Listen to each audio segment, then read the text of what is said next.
बादशाह अकबर कामकाज के अलावा भी कई चीज़ों के बारे में बीरबल से बातचीत किया करते थे। ऐसे ही बैठे बैठे एक दिन बादशाह ने बीरबल से पूछा कि इस दुनिया में सबसे बड़ा हथियार तुम्हारे हिसाब से कौन सा है। इस बात के जवाब में बीरबल ने कहा कि संसार में आत्मविश्वास से बड़ा हथियार कुछ नहीं हो सकता। यह बात अकबर की समझ में नहीं आई, लेकिन फिर भी उन्होंने कुछ नहीं कहा। उनके मन में हुआ कि समय आने पर इस बात की परख की जाएगी।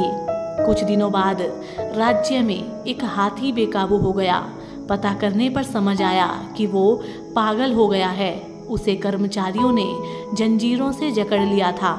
इसकी खबर जैसे ही बादशाह को पहुंची तो उन्होंने सीधे महावत से कहा कि जब भी तुम्हें बीरबल आता दिखे तो तुम हाथी की जंजीरों को खोल देना।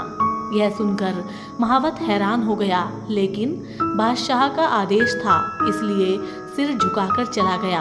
अब अकबर ने बीरबल को महावत के पास जाने के लिए कहा। महावत ने भी बादशाह के आदेश का पालन करते हुए बीरबल को आते देख हाथी को जंजीरों से मुक्त कर दिया। बीरबल को इस बात की खबर तक नहीं थी, इसलिए वो आराम से चल रहे थे।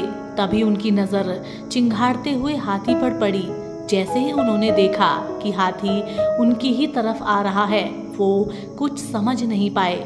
कुछ ही देर में उनके दिमाग में हुआ कि बादशाह अकबर ने ही मेरी आत्मविश्वास वाली बात को परखने के लिए ही इस हाथी को मेरे पीछे छोड़ने का आदेश दिया होगा। अब बीरबल इधर उधर भागने की सोच रहे थे, लेकिन ऐसा कुछ नहीं हो पाया।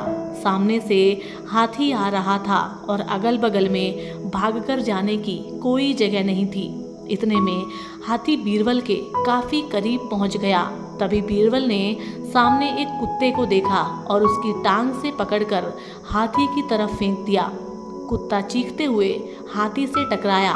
उसकी ऐसी चीखें सुनकर हाथी वापस उल्टी दिशा में भागने लगा। कुछ ही देर में इस बारे में बादशाह अकबर को पता चला।